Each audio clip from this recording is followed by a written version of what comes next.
Baterras na babar ezali bisika oyo penza shisha ezali komelama makasi na Kinshasa. Emelamaka mingi kati ya baninga. Basi na mibali babendaka mopepe mpe mwilinga na nzete moko. Bilenge ya Kinshasa bazali komona yango mabete lokola likaya. Je préfère la chicha parce que la chicha donne de la saveur. Nasepelaka komela shisha po ebimisaka solo kitoko mingi penza. Na esika ya boye namonaka yango penza kitoko pona kosala fier. Cigarette ezali mabe penza epesaka bokono kasi shisha ezali mabete lokola cigarette. Nalingaka yango mingi. C'est ça vraiment ma préférence. Je préfère prendre du sucre. Nasepelaka na shisha koleka cigarette pamba te likaya soki ozali komela yango ebimisaka lokola mwasi ya ndumba kasi na shisha ozali moins respecté. On a plusieurs saveurs. On a le mad, Blue Malone, Mazaria, Okal. Tozali na solo ya ndenge mingi, tozali na malt, Blue Malone, Mazaria, Okal, Smoking pe Pomme. Komela shisha na likaya ezali kaka ndenge moko kasi bokeseni kaka na esaleli. Shisha ezali po na bato ya mwa bozwi. Dans les gens qui sont un peu civilisés, disons. Shisha ezali tumbaku euti na mboka ya bapaya na Orient.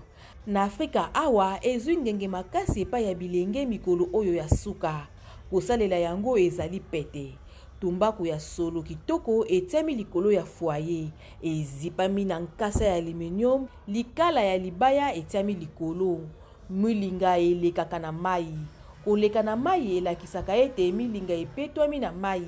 Kasi tomonaka ete ezali mabe ya lolenge moko na cigarette pe epesaka cancer. Bameli shisha bazali na boyebi te na mabe na yango.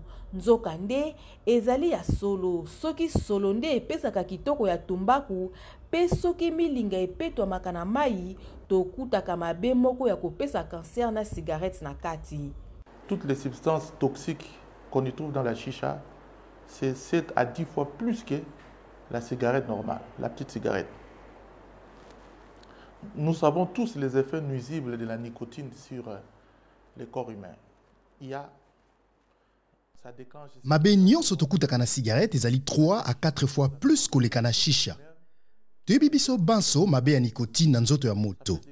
Ememaka kosu-kosu oyo esilaka te na bameli makaya, ememaka rinite, kolemba, kinzunguzungu, moto pasi, nzoto malamu te, pe bongo na bongo. Tozali na pene na 4000 substances ya cancer ya shisha. Ya mabe makasi ezali cancer oyo ya poumon, pe aérodigestive supérieure. Ekoki pe kozwa œsophage, larynx. Soki otali yango malamu te, ekozwa pe estomac. Ça peut prendre l'œsophage, ça peut prendre le larynx, ça peut prendre donc un cancer nasopharyngien.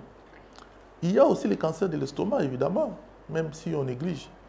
Tozali na pene ya 4000 substances ya cancer ya shisha. Ya mabe makasi ezali cancer oyo ya poumon pe aérodigestive supérieure. Ekoki pe kozwa œsophage, larynx. Soki atali yango malamu te ekoki pe kokoma na estomac. Kolandisama na bolukiluki ya OMS kosalela shisha epesaka bokono ya mpema.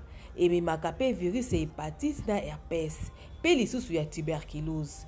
Yeyet Mavinga pour na VOA Afrique Kinshasa.